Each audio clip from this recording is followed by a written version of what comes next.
Hello and welcome to the Plaid Sheep Oracle. This is a collective reading.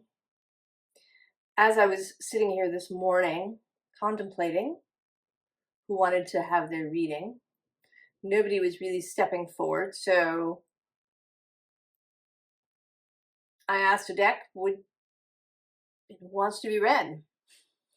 And the card that came out was the Tower.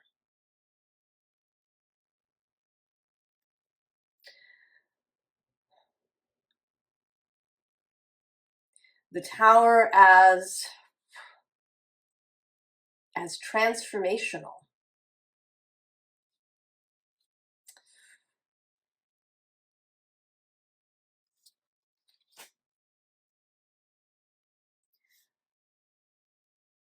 I've been finding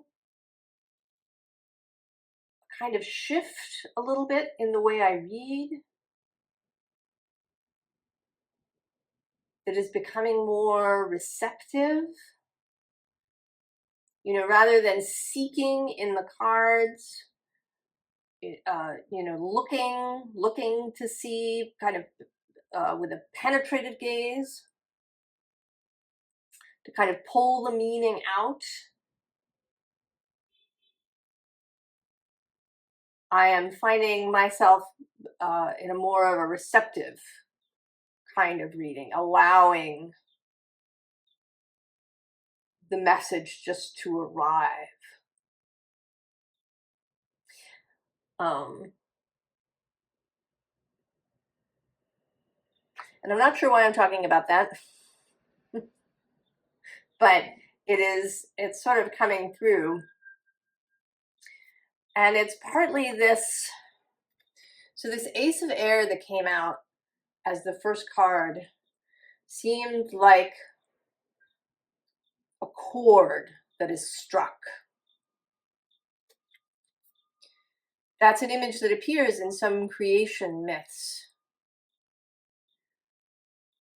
In the Judeo-Christian myth too, in the speaking of the word, that there is a sound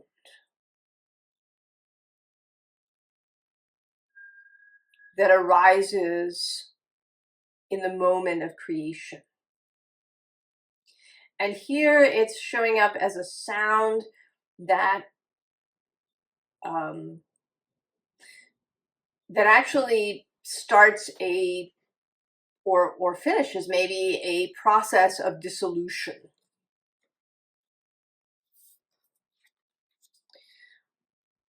So the tower not being struck by lightning or burned to the ground. The tower kind of dissolving. Like those images you sometimes see of buildings that are abandoned and the nature around them has taken them over.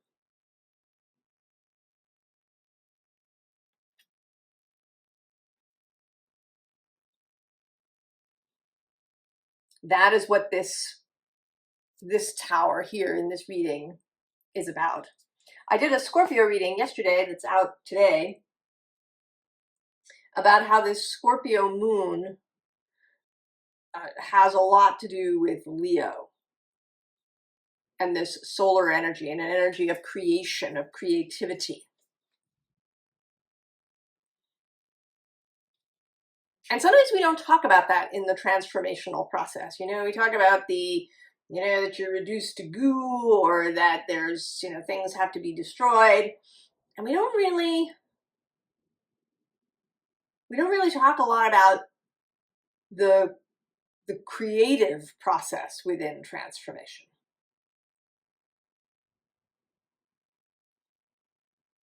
That there is creation happening.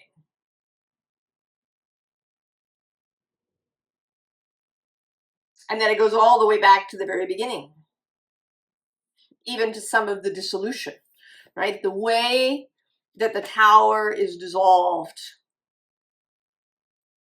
is a creative act.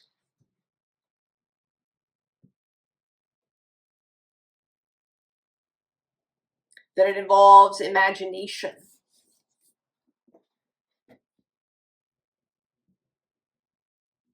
in order to do it in a way that isn't violent, that isn't painful.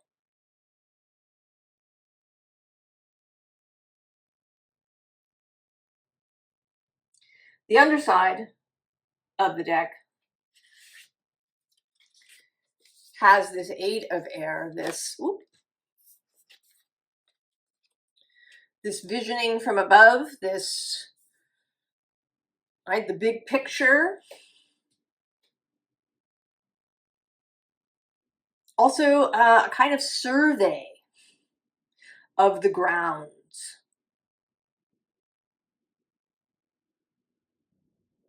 That the tower is dismantled, dissolved, and then there's a survey happening. Next to this card underneath is the shaman. And this survey of what to do next. What happens now? The chord has been struck.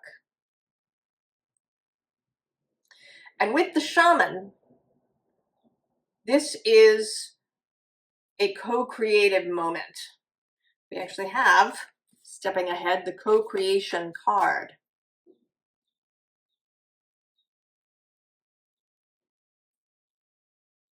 We and our souls and our spirit and the spirit of the earth too.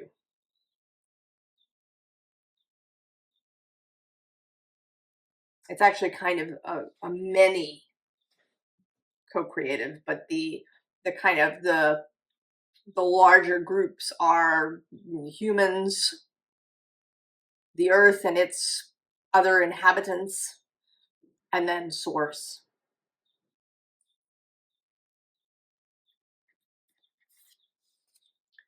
The 10 of water.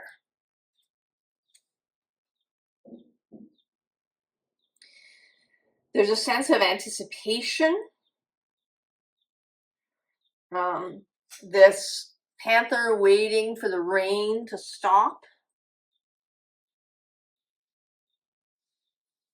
And that there are different sections to this reconstruction, or to this change, to this tower. It's like a long moment. It's a whole thing rather than just a single second in time.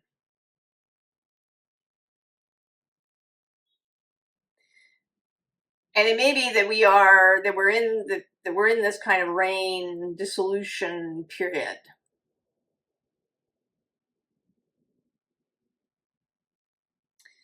But with the Witch of Fire coming next, it doesn't mean that we're doing nothing.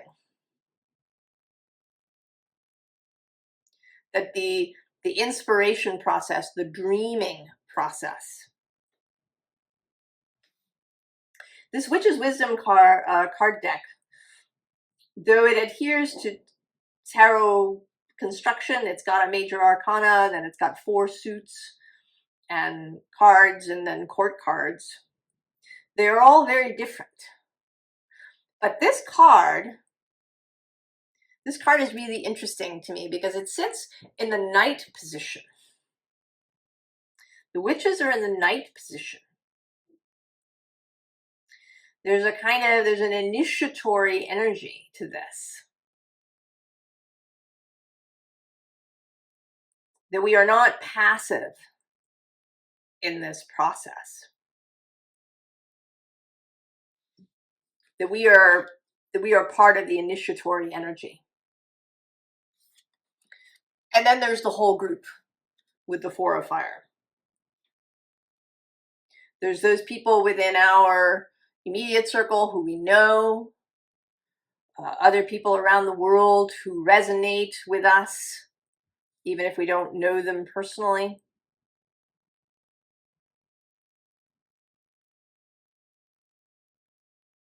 That we're not alone, each of us. I mean, even if you don't have anybody around you in your immediate circle who sees things the way you do, You are not alone.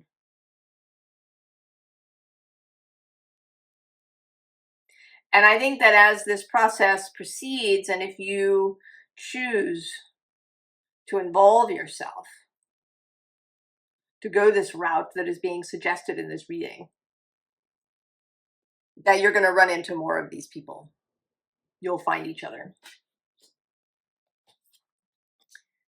And then there's this Ace of Earth.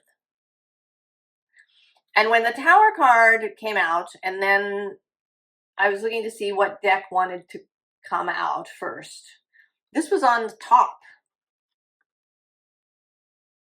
And I knew that the card would come out. It's the seed, the new beginning, going from Tower to the Ace of Earth, the Ace of Pentacles.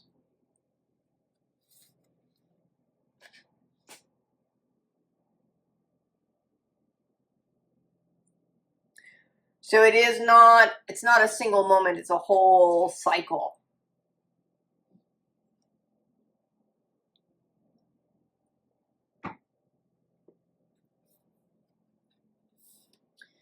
So then we have the Prism. And this card was coming out for me during the eclipse season as a kind of a representative of the eclipse. And it is this sense of coming in one way and coming out another.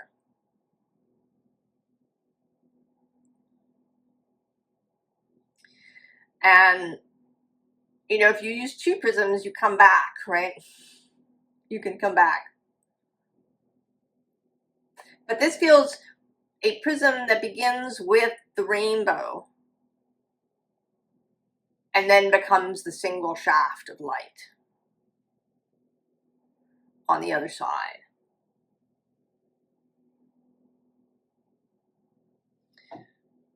Below this is scarcity. And it's also feeling more today like loneliness. And it may be that you have felt very lonely. That you felt like you see things very differently from other people. That you want to approach things with a loving eye or a loving heart, with a creative solutions, that you're not so interested in technological stuff, maybe, or in seeing technology just as a tool.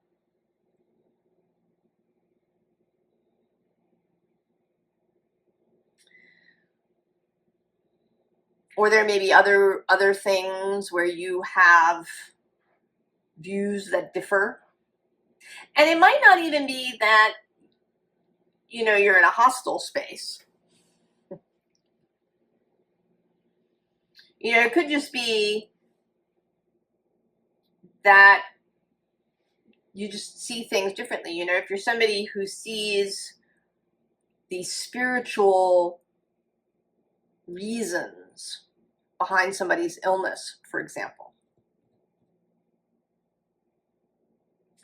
If you're like me, you don't offer this up unless you're asked. And maybe that nobody ever asks.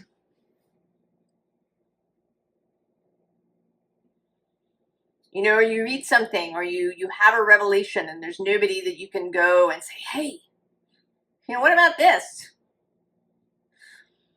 So that there's a sense of loneliness. But this bee, right, is right here with this, right, with the key. And then the bottom of the deck is passion. And more importantly, it's these two bees coming together, facing each other.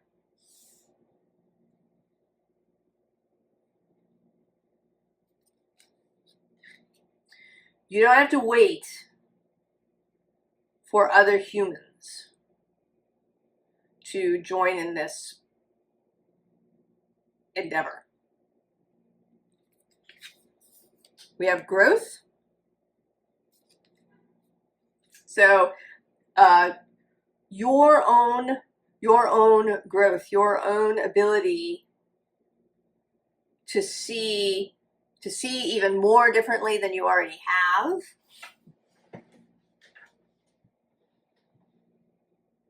to not see yourself as alone, to see greater possibility than you have in the past. And then the worker. Knowing, reveling in knowing and understanding that you are just one of many. And that you're not required to do it all. If you have a vision, for, how you'd like your town to be, you are not required to do all the parts, to, change municipal codes for things, or to, organize childcare groups, or, change how you deal with people in poverty, right? There's various things, but you're not required to find all the solutions to everything, everywhere.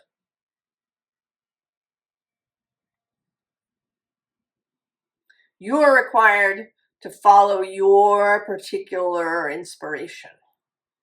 And if you do that with a whole heart, then the other pieces will start to come into place.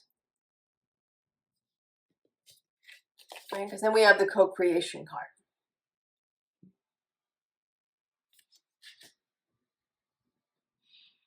It is like a corpse. I often talk about the corpse with the Ten of Swords. And the decomposition of something that has died, and then it becoming new growth, involves a lot of beings. There's bacteria and insects and birds and plants and fungi and all kinds of things that all have their job, their area of interest. Right? This Ace of Earth is not depicted as a single seed. It's a whole bag filled with growing things.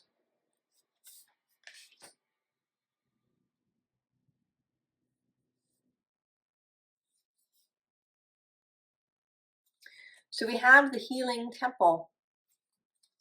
It says restoration, cure, safety. And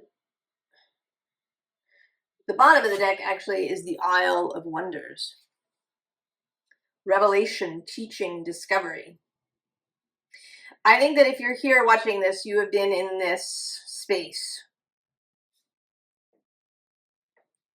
You've been learning new things. You've been seeing things differently.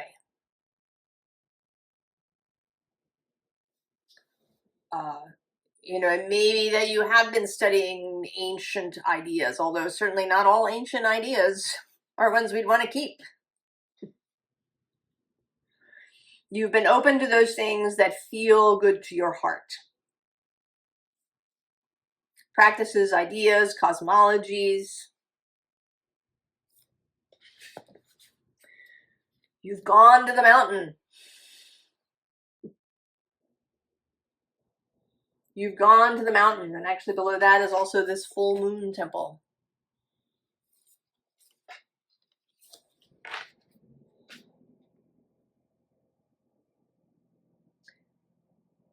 And now what you're realizing is that it does want to be this co-creation, that it's an energy of unity, but not where everybody's the same. It is a combination of different energies, of Pisces and Aries, or of Pisces and Virgo, of Libra and Aries, of Gemini and Sagittarius. That there is an energy of individualism, each person bringing their gift, their vision, their energy to the whole. because we have here the Tree of Souls, collective wisdom, kinship group, library.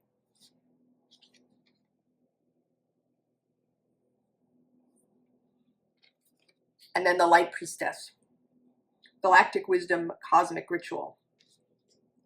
The coming together of these things. The excitement, the energy, the inspiration of this co-creation. Because while Source, right, has the big picture, we here provide a very important perspective too. Because we're here on the earth, solid.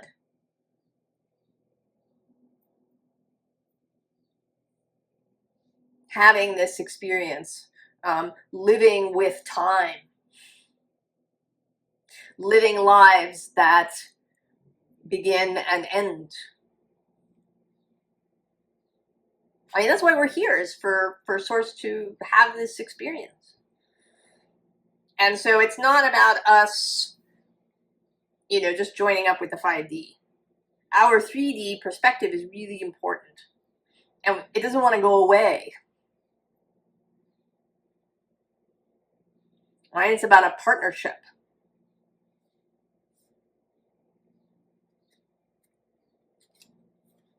So we have the Two of Fire.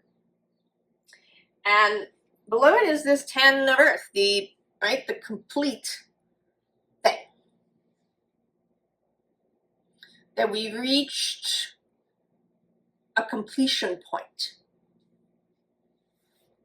And then now we can start in a new way. And what's interesting is that the next card here is the Nine of Earth.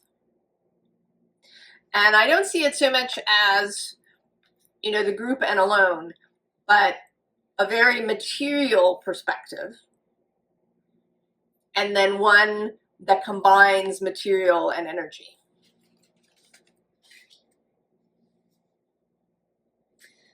The bottom here is the Messenger of Water,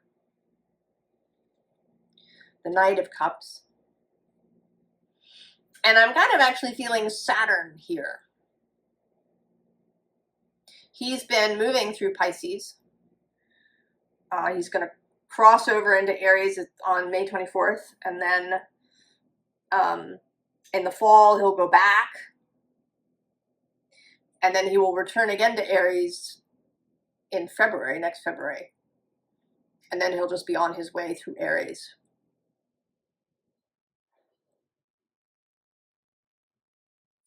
So Saturn, the energy of solidity, the energy of the material world,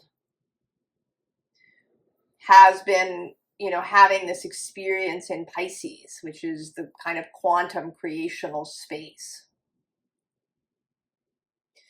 And he's going to carry that, you know, like a cup of water into the Aries space. And then we have the Empress. He also had several meetings with Venus, who is now in Aries. She will be there through the rest of this month, and she enters Taurus, her home space, on June 6th. So that's a combination of Venus and Saturn.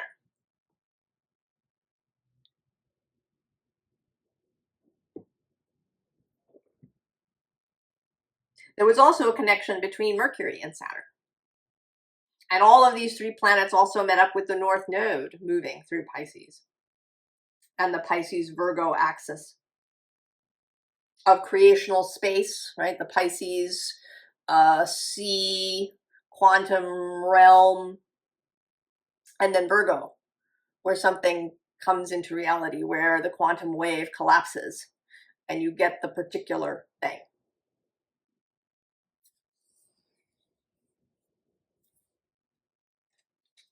And then we have the moon, the mystery, The willingness to not know all the steps, the willingness to move from the heart, to let emotion be your guide, your compass.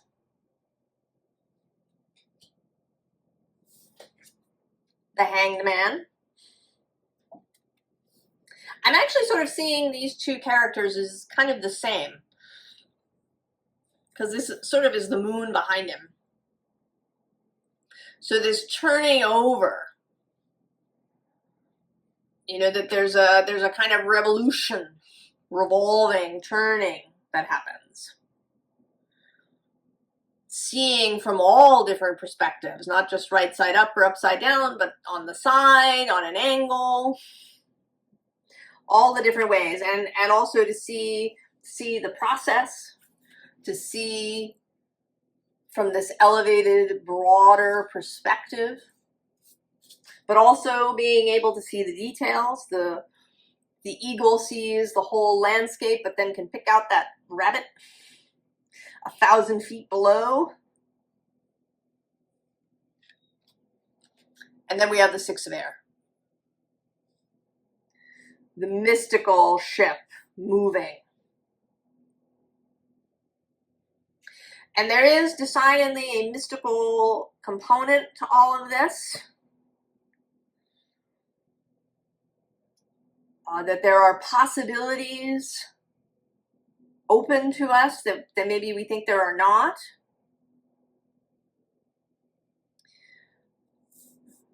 I have this deck that I made myself. It has a bunch of concepts and ideas and practices and different things. And only one card wanted to come out, and it's the Descent. And when I made this card, I was thinking of it as the descent into the underworld. But today, it's coming through as the descent down from the mountain. Coming down off the mountain.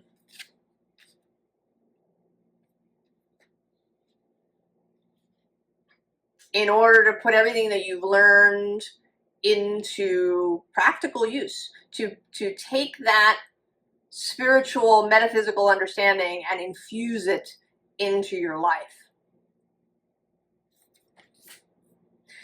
All of this is about, right, these combining of things that maybe previously have been separate. Integration, co-creation.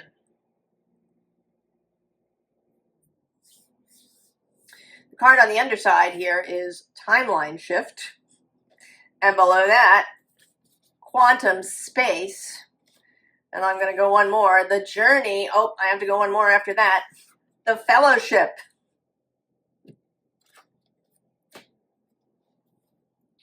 So I think when we talk about timeline shifts, it often seems like it should be something that's, you know, like completely different. But I don't know that that's going to be true. I think that, like everything else, this is going to be a process, that there may be a repeated timeline shift. So, you know, that it's almost like a rippling effect. So that we don't go from the world that we have to, you know, some utopian world where nobody ever fights with anybody and it's all beautiful and wonderful. Overnight, right? This idea of the new earth. I don't say that that's impossible, but I don't think that it would be very interesting. Certainly not to source, even if you feel like, oh, God, I just want it all to go away. I think that even we, you know, if we really thought about it, might find more interest in an incremental shifting. So in a kind of, you know, I asked about this timeline shift. And what I got was kind of the whole reading in a nutshell. So the underlying here is the Six of Swords. Right, it's primarily a mental shift. Below that is the Six of Pentacles. All right, the give and the take, the two sides, then the underside, Two of Swords, next to which is the Ace of Swords. The yes and that we like here so much. The individual and the group. And then the three cards that came out, and I have to hold them up together, are these three. Do I even have to describe that? Union. Union of things that we see as either opposite or in battle with one another or incompatible or just, too different to be able to work together. And the Lovers is not, none of this union is about a complete blending, where it just becomes a single mass. This is not the Borg. This is an integration and a union where the two halves remain individual. You are still you, and your soul, or rather your fellowship source, is still source. And yes, if you went deep enough, down, down, down, or in, or maybe out, out, out, you would come to a place where all is source and all is one. But that's way over there. That's like the eagle flying, out into the stratosphere and looking down. And that's not what we're after. And I don't think that, people talk about wanting to be one with the universe and having these oneness experiences, but they're still having the experience. It isn't really oneness. It wouldn't be so beautiful if you weren't you having the experience. Right? If it really was all one, you wouldn't even know. Right? We're here because Source wanted to know.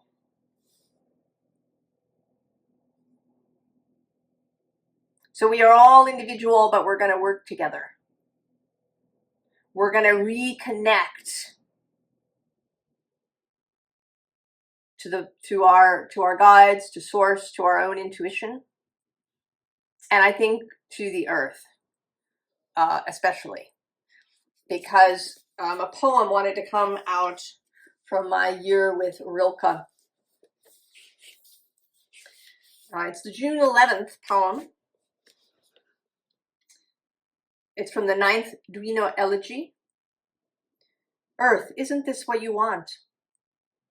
Earth, isn't this what you want? To arise in us, invisible? Is it not your dream to enter us so wholly there's nothing left outside us to see? What, if not transformation, is your deepest purpose? Earth, my love, I want it too, believe me. No more of your springtimes are needed to win me over. Even one flower is more than enough. Before I was named, I belonged to you. I see no other law but yours, and know I can trust the death you will bring. See, I live. On what? Childhood and future are equally present. Sheer abundance of being floods my heart.